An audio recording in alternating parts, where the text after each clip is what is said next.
So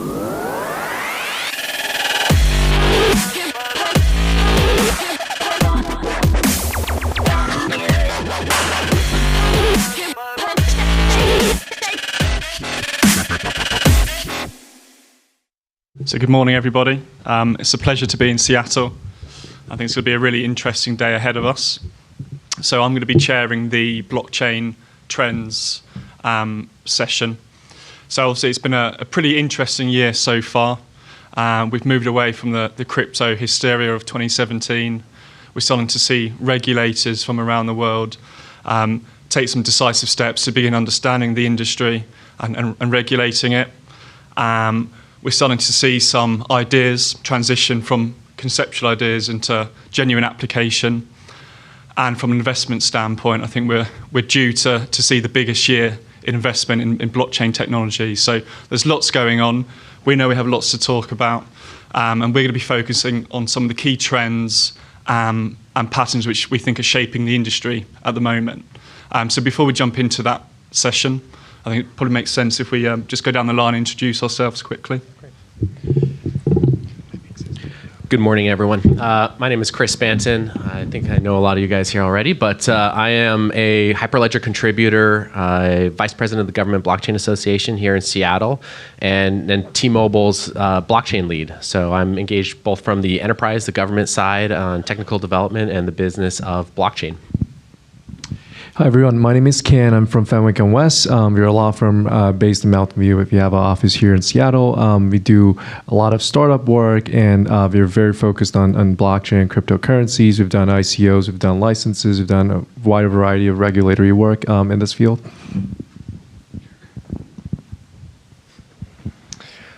Hi, my name is Michael Smyers. I'm the co-founder of a company called CoinMe. We are a Bitcoin ATM and also a crypto financial services company. Our slogan is we help people like you get Bitcoin, whether it's understanding or buying. Fantastic. And my name's Adam Dunnett. I'm a senior tax manager from Fitzgerald & Law, like Brett said, and I'm in Silicon Valley for the next year on secondment. So if we kind of jump into the topic areas, if we focus initially on that kind of trend we're seeing where there's some conceptual ideas and they are being applied into the industry, perhaps we'd like to talk about some trends and patterns we're seeing. Chris, maybe you can start us off at an enterprise level, some stuff that's interesting us at the moment. Yeah, absolutely. Well, one of the things that you touched on in your quick introduction was that we're seeing kind of regulation emerge. And I think from an enterprise standpoint, that's really relevant, right? I think in the startup space, you see people really willing to shoot for the moon a little bit more, right? Be willing to say, we're going to take this risk and go big and potentially, reap the rewards of that. On the enterprise side, we need to be a little bit more cautious and make sure that as we're building solutions, we're playing in a space where we know the rules of the game. Here in Washington State specifically, I've had a chance to give expert testimony for our House and Senate panels, the Attorney General's office, the Department of Financial Institutions. And so we see these government bodies looking to define the boundaries where we can play in the crypto space in Washington. And that, I think, has kind of been a double-edged sword. I think some of our other panelists can touch on this, but I think a lot of you in the community have probably heard that we have a little bit of a reputation here in the state for potentially being crypto hostile, right? Don't go to Washington to do your crypto business, right? They've got all these laws that are going to impact you. Well, on the other side of that, we've also got laws that are going to protect you. The place where you can go and participate in the crypto space and not find yourself at risk of, the Attorney General's office coming after you. Yeah, I mean, on the regulatory side, it's really been a hodgepodge over the past year. You were expecting a couple of laws and regulations to be passed or introduced, but it's been more of kind of an interpretation of existing laws and regulations. Take money transmitter laws, for instance, in Washington, they apply to crypto transactions, but a lot of states have come out and actually said the same laws don't apply to crypto. So it's been a hodgepodge, and we're seeing a wide variety of things coming out. But I think that's really exciting because that's where we have an innovation where companies can actually go out there and do exciting things and kind of shoot for the moon, as Chris mentioned. What was the original question? just some initial trends and patterns we're seeing with application of ideas in the industry. Sure. I think what's happening this year is kind of the awkward teenage phase where we realized in 2017, oh man, this really has legs. Wow, this really could go to the moon. All of these theoretical people, all these people who said it could go to 20 grand, turns out they were right. Those who said it was 100, they were wrong. But you're seeing a lot of regulators wake up and realize that if they don't get ahead of the ball, then they're going to be left behind. And so I think what you were saying earlier about Washington State being potentially a hostile, it's interesting from the perspective of where you're sitting. I was in a situation where I had purchased a Bitcoin ATM prior to, this is like 2013, prior to Washington State or really any state coming out and saying that crypto was or was not okay. So I consider Washington State to be one of the most progressive and really ahead of the game. They were the first to put their name on the stake in the ground in terms of what it should or shouldn't be. They wanted to define the trend or define the standard. Yes, that does mean the consequence of that is it's more expensive, more complicated to come here. I think that does mean, though, that there's less BitConnect scams that flourish here, whereas they've maybe had more of a protective mindset. But also a trend this year, I think, is once everyone woke up yesterday or last year, now they're investing this year. What does that mean? Well, they're investing in their resources they're exploring options, they're getting into tech, they're hiring people, they're designing products, and it just takes naturally time to go do that. So I think that you're going to start to see some really amazing things next year or 2 years from now because they've started last year. So. And Michael, just on that investment area, so my take is that we're kind of starting to see some more mature investment decisions take place in the market. We're moving away from that kind of dumb capital, and we're seeing some more meaningful investments. Do you have similar experiences? Would you have some examples or anything you're seeing? Yeah. So last year it was just oh my gosh, if you do an ICO, it's just free money. People are making millions of dollars on just simply an idea. Well, a lot of that dumb money got evaporated. I'd say September, October, that range. The ICO market kind of froze up. Also, what we're seeing is a kind of a transition away from the utility token to the security token. If you kind of think about the stock market as being a partial ownership in something within governmental bounds, then you can extrapolate that to say that the security token will be a cross-country, non-country-centric stock market. So all of the things that happened in the 90s will happen again, with the investment banking industry. And Can, I know your firm kind of is quite involved with the advisory around ICOs. Perhaps you'd like to kind of talk about some of the patterns and shapes you're seeing there. Yeah, sure. As Michael kind of mentioned, the period of irrational exuberance is definitely over, and we're into a phase where investors are much more cautious, they're much more discerning. You can no longer just put a wallet out there and expect money to come in. What you're seeing is a lot of kind of more traditional funds are actually coming into this space, traditional VCs. Investors are no longer kind of your mom and pops and crypto grassroots organizations and folks. A lot of times investments are now led by one or two huge major crypto funds with a following. So it's kind of becoming much more similar to a VC round where you have a lead investor and you have kind of a number of other investors who are smaller. It's also becoming, the structures have become more complex. Sometimes it's a mix of equity and tokens. Sometimes it's one or the other. And investors are asking of a lot of rights even for startup companies that are not doing token offerings or they're not even related to the blockchain industry. VC funds are actually requesting some kind of rights if they actually do a token offering in the future. So it's coming very sophisticated. And one interesting that we're seeing is where the money is coming from. So, we don't have the grassroots anymore. There are a lot of crypto funds, but where we've kind of seen a lot of the investment pick up is from public blockchains. So, as I'm sure everyone knows, is if you look at the top 100 coins, most of them are public blockchains. There hasn't really been a killer DApp, at all, and so a lot of times, a lot of big public blockchain companies, EOS for instance, is putting in a lot of money to actually incubate killer DApps on their platform. So a lot of companies are moving away from Ethereum just because, by choosing to use a different chain, they can actually get money in from, that chain to actually develop on their product and become a DApp. So it's kind of... Yep.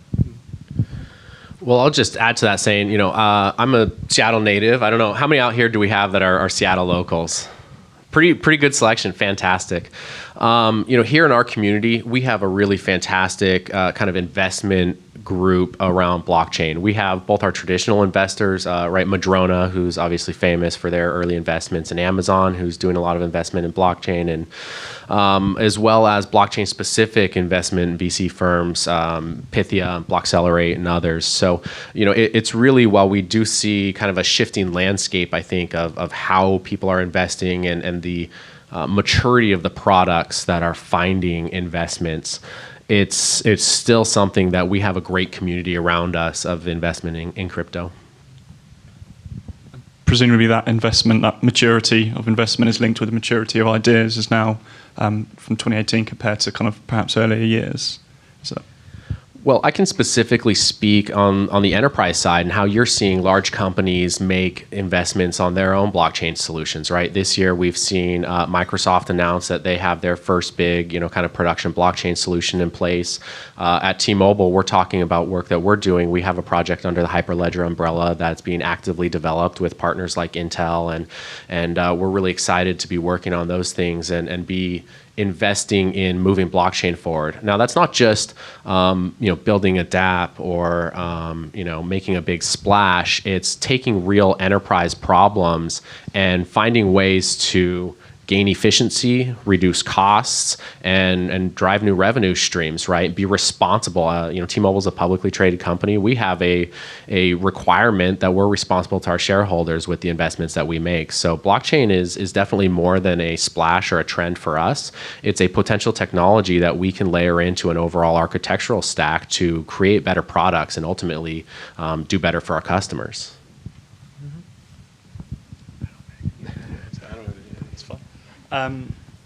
So I think when we focus on trends, often we kind of look at some of the successes and some of the good things that's happened, but also we know there's still a lot of challenges and barriers in this industry. So in terms of kind of some of the trends and patterns we're seeing around challenges and issues for entrepreneurs or enterprises, perhaps we could kind of just explore that area a little bit. Who wants to kick us off? Challenges. That is something I can talk about. So 2 weeks prior to the end of our ICO last year, without warning, our bank account decided to cancel. So we got taking in all this cash, right? Because everyone's super excited. Bitcoin's at $18,000, whatever. People putting cash in the machine fast and furious. So challenges. What I had to do is I had to go make a deal with a local classical ATM business and sell dollars. So I was like, how many 20s do you need? I got 20s. So I'd say banking has been a challenge. I think this year it's gotten a lot easier. We had to call about 200 distinct banks in order to get a secure bank account that was cash friendly, crypto friendly, money transmission friendly, ATM friendly. It was a challenge.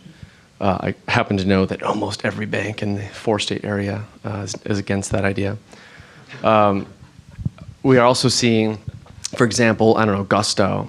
They are a payment company? Well, they are anti-crypto. Square, anti-crypto. Stripe, anti-crypto.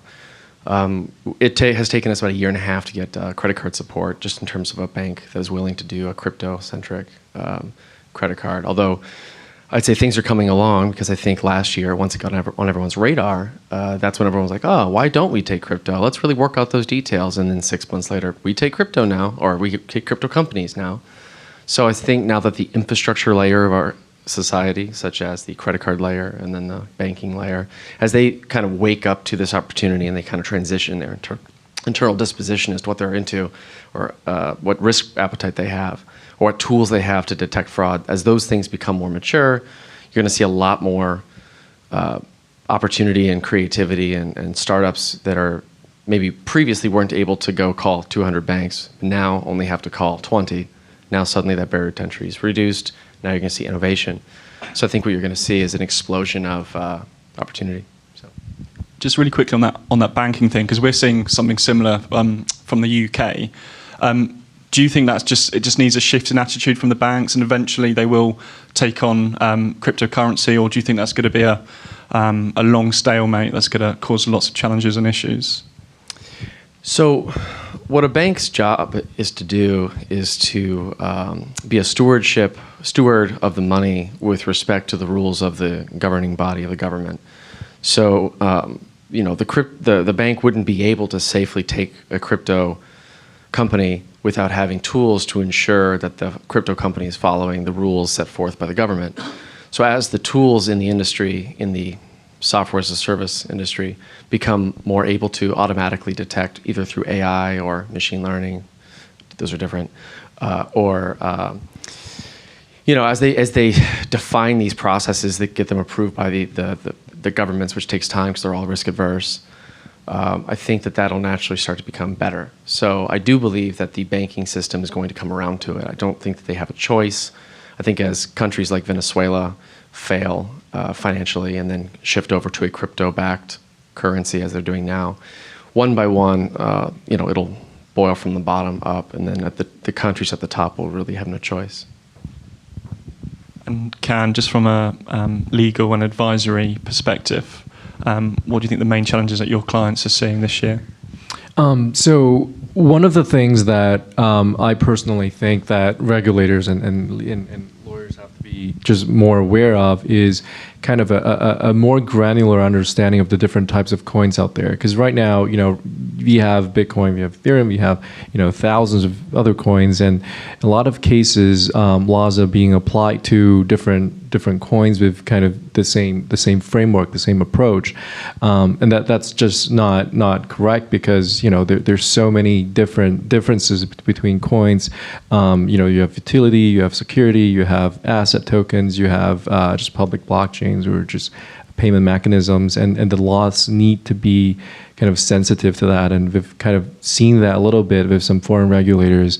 In the U.S., it's been kind of a hodgepodge, as I kind of talked about, and there's no real kind of overarching framework for looking at these coins. But what coins really represent, and tokens as well, is an asset, and this asset can actually represent a wide variety of things, and we need to be sensitive to kind of what they represent when we talk about regulating them, and instead of trying to kind of just take it all as one thing, cryptocurrencies, and cracking down it.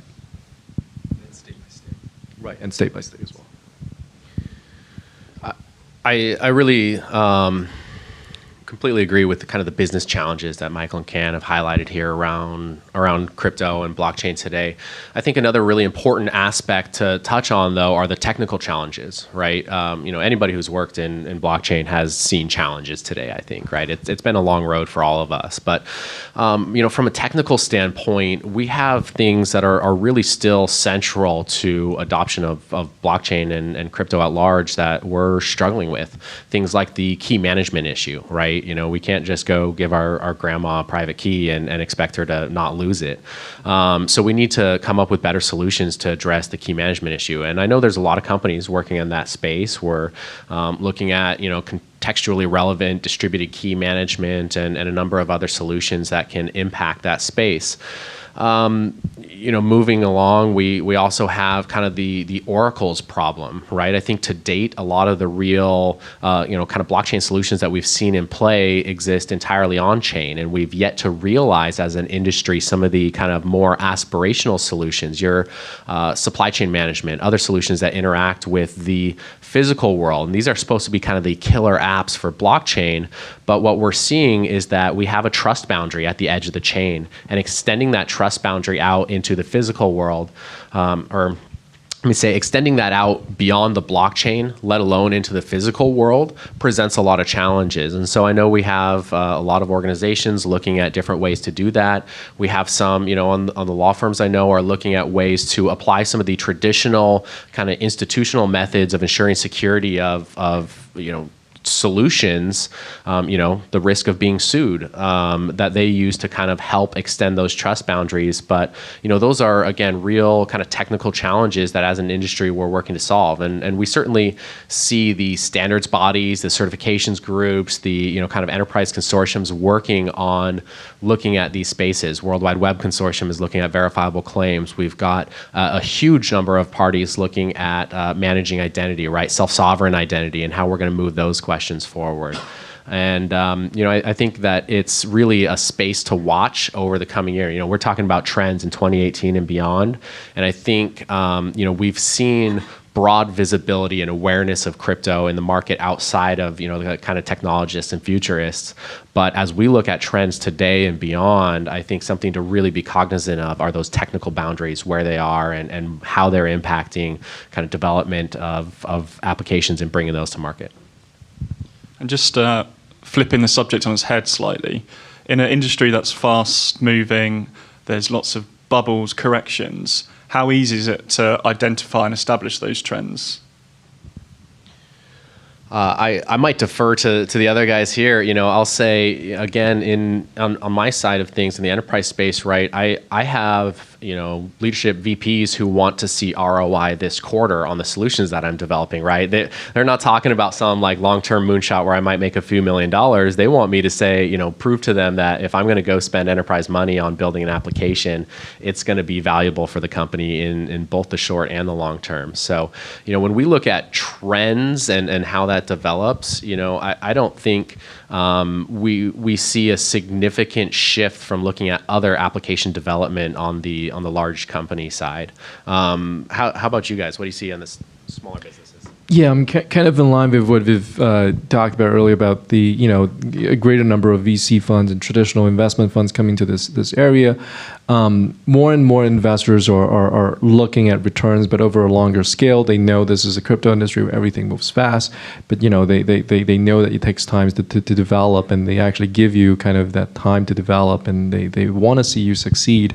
So we've seen investors coming in and they're willing to take 3-5 year kind of horizon to look at your project, and happy to be locked up and not be able to sell the coins, and they want to help you succeed. So a lot of investment funds are also acting as advisors in kind of the traditional VC sense to kind of help you grow your business and grow your community, and grow your token, and even traditional traditional angel investors are doing the same thing. So it's definitely becoming I would say more similar to traditional startup financing, where you're definitely given time to kind of develop, and you're recognized as a startup. I've been listening so much. Can you repeat the question again? Sure. Just in terms of how we identify trends in this industry, are you talking about the like trends of coins, like which to invest in, or trends in like which category, just in general? We can focus on coins if you want to talk a little bit about that. Yeah, I think that the price trend of crypto is probably 30% the cost of creating a Bitcoin, 30% FOMO, people just excited to invest, probably 30% third world failing countries just having no other option because they don't have access to fair money. So I think you're going to see it ebb and flow up and down just simply because it makes the news both ways. And so every time it goes up, makes the news spreads a little bit more. People get excited, then it goes down, spreads fear. It's in the news.